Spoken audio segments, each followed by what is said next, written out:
Hello everyone, welcome to a slightly different video for me. So we are heading over to San Francisco to go to Joy-Con San Francisco. Go check out my vlogs if you're interested in that. But I figured as I managed to get an upgrade to premium economy, I'd do a review of the premium economy on the A380 in 2023. So let's check it out, let's get on the plane and see if it's worth it really. That's going to be the big thing. I mean, the leg room alone is definitely going to be worth it. I know that much. I'm quite a tall person, 6 foot, so for an 11-hour flight, well worth it. But what else do you get? What's the seat like? Does it still hold up in 2023? It's kind of an aging plane now. So let's check it out, and I'll see you later. Earlier boarding, I was Group 3. I'm actually get Group 3 anyway because I'm a Bronze Executive Club member, but still, it's a perk to think about. We had a walk through the business class suite, and honestly, these seats did not look great. I'm not a fan of this configuration where you basically end up actually looking at a stranger. So unless you're in a couple, it doesn't work very well. But anyway, into the much smaller and frankly quite nice premium economy cabin. This is our seat here, so let's get situated and we'll see what we've got. Alright, so now we're in our seat. First thing I wanted to point out is actually that the numbers for the aisles are above the baggage system. This caused a lot of confusion for a lot of people, so I wanted to highlight that.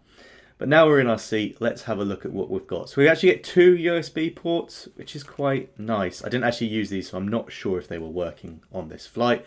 And we get a lot of leg room. Plenty, like I say, I'm 6 foot, so lots of space. You do get a little footrest. Honestly, not very comfortable, I found, but maybe that's just because I am a bit taller. So still, plenty of space. And of course, we got the complimentary drink as well. I went for the orange juice. I'm not really a big drinker, especially on flights. So that was a very nice touch just to kind of get started and situated. And then have a little bit of a tour around the seat. As you can see to my right, there is the remote for the screen, the seat controls, and then down in the middle pillar, you have a full plug and some AV input as well, which is definitely dating the plane. The cabin itself, like I said, it was quite small. It was not too many seats. It felt quite nice considering this huge size of the plane. The only problem was it got very warm very quickly. And what I quickly realized is you don't have your own air. All that's available to you is a light, which you can control, but there is no direct air at all, which is a bit of a shame. So let's have a look at the entertainment system while we're waiting for everyone else to board. And very quickly I realized that this wasn't going to be a great experience. The touchscreen, very slow, very difficult to actually kind of touch the thing you want it to touch. It was quite a painful process that I definitely wasn't going to try and attempt to use all that much. On the plus side, you did get the remote control, so took that out and gave that a try instead. That did work a lot better, but I do feel in 2023 you should be able to kind of make use of the touchscreen and it actually work. The screens also weren't very large. They were just 7 inches and I think they were also 720p, so nothing exciting here. Definitely showing the age of the product. So while we wait for the rest of the boarding to be completed, let's take a look at what else we have at our seat. We have this blanket, which honestly is very nice. I was very impressed with this. It's quite a nice kind of quilted blanket. And a pillow, which is, well, wasn't bad. It had a nice pillowcase. It was quite comfortable. Yeah, this was definitely a big upgrade from economy. And then we had some headphones and an amenity pack. So let's get this open, which is going to be tricky with one hand, but let's get this open and see what we have inside. So we have some noise cancelling headphones. Again, I didn't actually try these, but they seemed okay. Nothing as good as what you could get yourself for sure. And we have a nice little recyclable amenity kit. So let's get this open and see what's inside. So we start with some socks. The socks were pretty rubbish, to be fair. Their kind of stitching wasn't great. They were very cheap for sure. A little bit of some kind of cream, some lip balm, sorry, that was quite nice actually. It was quite a nice thing to add in there. A pen, you can never go wrong with a pen, always very useful. A little toothbrush and some tiny toothpaste. Again, pretty bad, but better than nothing. And an eye mask, which was kind of quite papery, very thin. Wasn't going to do a whole lot, to be fair. Kind of question whether it was worth having the immunity kit at this point. But the other thing we do get is an actual menu for our meals. So let's take a look and see what was on the menu for this flight today. So we were flying during the day, so we started with a lunch, and we had a couple of choices of mains. We'll see later which I choose. But they all sounded quite nice, to be fair. It was a good offering, some cheese dessert, and the raspberry panna cotta as well. We then actually did get a second light meal before landing, which I was impressed with, as I'd seen in other people's reviews. They didn't actually get this, they just got kind of some sort of snack, but we did actually get a meal. And then there was some cocktails, mocktails, and other drinks on offer as well. Full bar, basically, all included, of course, in the price of the ticket. So it was nice, I must admit. It was a nice kind of offering. It's nice to have an actual menu so you know what you can expect when it comes to ordering. So with boarding complete, I had lucked out. There was no one sitting next to me. So this is a 2-3-2 configuration, so potentially you would have someone in the middle. And then actually I realized there was a spare window seat, so I asked if I could move over. They were quite happy for me to do that, which means we get the window space. The only issue was that the footrest next to me was broken. That's why someone had moved out of that seat. But this does mean that we get the extra cabin compartments that you get on the A380 upstairs. This is in all classes you get this, so that's quite cool. And you also get a little bit of extra room because of how the cabin is curved. The seats don't go straight up to the window. It's quite nice, lots of extra space.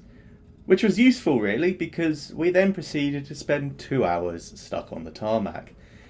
It seems there was some sort of engineering fault that had been corrected before the flight, but then when the pilots did their checks, there was still an issue. So an engineer had to come back out and get it sorted. Now on the plus side, we did have full access to the entertainment system during this time. I had my iPad, I had my Steam Deck, I had plenty to do. But it was definitely a long wait for an even longer flight. I was very happy to get up in the air and get started with this flight.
So once we were in the air, hot towels were handed out for everyone in premium economy. This was actually quite a nice touch, especially as how long we'd been sitting on the ground. And the Wi-Fi had been switched on, so I thought I'd have a look at what the Wi-Fi packages are, what's the cost, and it's pretty much the same as with other BA flights. £20 for the whole flight. You can have a messaging package for £5, and the internet is free in first class, which was surprising. I would have expected it to have at least also been free in business, but such is life. Definitely chose not to go for this. It's not something I'm particularly worried about having while I'm flying. So as some service was starting, I thought it was a good time to get my table out, and as you can see, it was pretty disgusting in here. It was quite dirty. I'm not gonna lie, it wasn't a great sight to see. But the table folded out fine, and it slid really quite far forward as well, which was really nice because it meant that I could put my iPad on there or do whatever I wanted, and I didn't feel crammed in to the table like you do on kind of economy flights and actually other premium economy as well. So I was quite impressed by the design of the table. And then we had our first drink service. I got myself some Sprites. They gave me 2. I didn't ask for 2, but such is life. And some pretzels. It's not a BA flight without pretzels. And then not long after that, it was actually time for lunch, dinner, whatever you want to call it. It was a nice little salad. The raspberry panna cotta was lovely, I must admit. And I'd gone for the pea pasta. This wasn't actually by choice. The downside to me moving to the window seat, I was now at the back of the cabin, so this was all they had left. Still, it was actually a very delicious meal with lots of really nice flavour. We also got an actual napkin and proper cutlery as well, so that was really nice. And now it's time for a quick loo review. And you don't actually get your own toilet in premium economy, you share with the front of economy, so it was nothing special. It was a standard BA offering, quite a tight toilet. I believe the toilets at the back of the A380 are better, but still that's where I went to. And about halfway through the flight, I would say, I came back round for another drink service and some snacks as well. A lot of people had kind of started to have naps, but we were cruising, it was comfortable, and honestly, so far, I'd really enjoyed the flight. I must admit, you know, had I been stuck in economy for those 2 extra hours, that wouldn't have been so great. I was very thankful that I'd been able to get this upgrade, because that would have been painful. It was painful enough in premium economy. It's also very nice just being in a much smaller cabin with less people around. It feels just slightly nicer. And as we were kind of coming into San Francisco, not far off, we had our second meal. I'd gone for the paneer curry. Again, this was actually all I had left, but to be honest, I was very pleasantly surprised. It was a very, very nice curry. The flavours were amazing.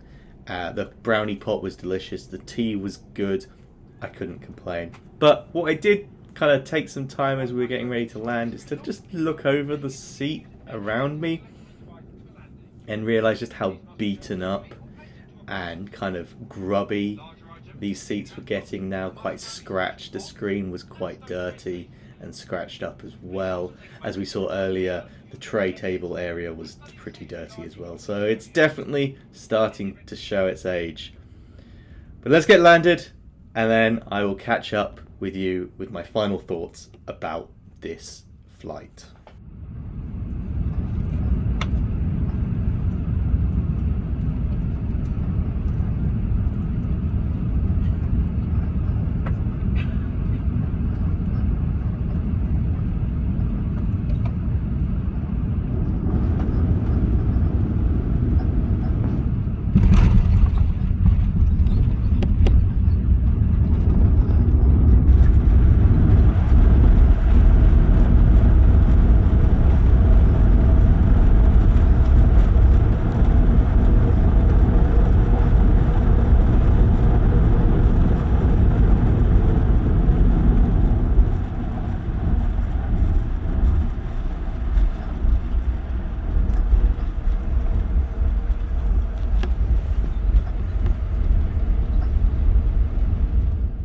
that is the flight over.